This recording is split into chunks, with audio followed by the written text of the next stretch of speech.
Corona संक्रमण के बाद निजी स्कूलों के खोले जाने की कवायद तेज हो गई है। यूनेस्को ने भी पूरे वर्ल्ड में निजी स्कूलों को खोला जाए और बच्चों की पढ़ाई को आगे बढ़ाया जाए, इसकी मांग की है। कोरोना काल के दौरान जब लॉकडाउन जारी था तो इस दौरान कई विभिन्न राज्य सरकारों ने निजी स्कूलों में फीस को लेकर के कुछ गाइडलाइन जारी की, कुछ संवेदनाएं व्यक्त करने की बात कही। अभिभावकों ने भी काफ़ी सारी डिमांड की, लेकिन निजी स्कूलों ने अपनी फीस वसूली में कोई भी सुधार नहीं किया। बहुत कम ऐसी सूचनाएं आई, बहुत कम ऐसे समाचार आए जब निजी स्कूलों ने फीस मनमानी वसूली को रोका हो या फीस लेने के लिए कुछ ढिलाई की हो, जबकि लगातार उन पर यह आरोप लगता रहा कि निजी स्कूल संचालक शिक्षकों की फीस को और शिक्षकों की सैलरी को आधा कर दी है, लेकिन फीस पूरा ले रहे हैं। कई जगहों पर तो ऐसी शिकायत आई है कि फीस में बढ़ोतरी भी हुई है। अब पुनः नए सत्र की शुरुआत होने वाली है, जल्द ही एडमिशन शुरू हो जाएगा और उनकी मनमानी वसूली, उनके रवैयों को देखकर ऐसा लगता है कि लगातार जारी रहेगी। 15 अप्रैल 2019 से आज तक मैंने निजी स्कूलों की मनमानी वसूली को रोके जाने के संबंध में कम से कम 2 दर्जन से ज़्यादा पत्र विभिन्न स्थानों पर लिखे होंगे, जैसे स्थानीय प्रशासन को, शिक्षा प्रशासन को, मुख्यमंत्री को, शिक्षा विभाग को, मानवाधिकार आयोग को, प्रधानमंत्री पोर्टल पर प्रधानमंत्री को, और सबको बाकायदा कई बार तो मैंने प्रमाण सहित जवाब शिकायत की है। लेकिन ऐसा भी नहीं है कि मुझे पत्रों के जवाब नहीं मिले हों। पत्रों के जवाब मिले हों, भले ही गलत मिले हों, भले ही झूठे रहे हों, भले ही असंतोष प्रकट करने वाले रहे हों, लेकिन जवाब दिया है प्रशासन ने। और मुझे बड़ा आश्चर्य होता है कि कई बार प्रशासन के लोगों ने यह लिख करके दिया है कि शिकायती पत्र में किसी स्कूल का नाम नहीं लिखा था।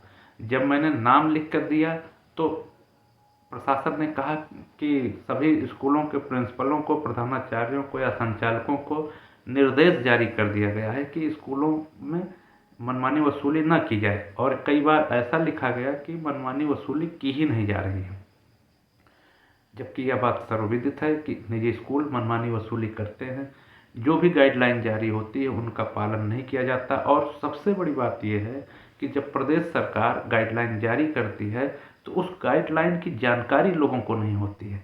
जानकारी होती है या जब कोई भी आवाज़ उठाई जाती है तो वो आवाज़ एडमिशन के समय ही उठाई जाती है, जब अभिभावकों की जेब पर अतिरिक्त बोझ पड़ता है, जब अभिभावकों से मोटी मोटी फीस, एडमिशन फीस के नाम पर या विभिन्न नामों से वसूला जाता है।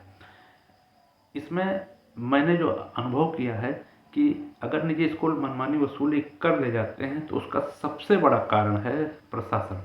प्रशासन खुद तो कुछ काम करता नहीं है, और जब उसे लिख करके दिया जाता है या जब कोई व्यक्ति उनसे शिकायत करता है तो उस पर कार्रवाई भी नहीं करता, बल्कि निजी स्कूल संचालकों के साथ ही खड़ा दिखता है। इसके पीछे कारण क्या है ये मैं नहीं जानता, लेकिन लोग कहते हैं कि निश्चित तौर पर प्रशासन को आर्थिक लाभ या कुछ न कुछ लाभ होता है। सबसे बड़ी बात यह है कि आम आदमियों से निजी स्कूल संचालक मनमानी वसूली करें तो समझ में आता है, लेकिन अधिकारियों के बच्चों के साथ भी वही सलूक होता है। उनसे भी अवैध वसूली की जाती, मनमानी वसूली की जाती है। जो लोग जानने वाले हैं, जो प्रशासन से जुड़े हुए लोग हैं, जिनको ये नियम जिन्हें फॉलो कराना, उनके साथ भी ऐसा होता है। यह बड़ी दुखद स्थिति है, बहुत खराब स्थिति है। मेरी लड़ाई जारी रहेगी। मैं आप सभी से निवेदन करता हूं कि आप लोग भी इस पर आवाज़ उठाते रहें, जैसे भी उठा सकते हो। ट्विटर पर उठा सकते हैं, फेसबुक पर उठा सकते हैं, व्हाट्सएप पर उठा सकते हैं, आपस में गपशप करते हुए उठा सकते हैं। स्कूलों में फीस जमा करने जाएं तो कम से कम बोल ही दें कि आप लोग अवैध वसूली कर रहे हैं। और गूगल पर जा करके नियम क्या है आप देख सकते हैं, किस आधार पर फीस ली जा सकती है, कैसे ड्रेस को चेंज किया जा सकता है, कैसे किताबें खरीदने के लिए क्या नियम है, किस तरह की किताबें चलाई जानी चाहिए, किस तरह की चीज़ों को नहीं फॉलो करना चाहिए। ये सारी चीज़ों की जानकारी भी कलेक्ट करनी चाहिए। ये हमारी जेब पे बहुत असर डालता है।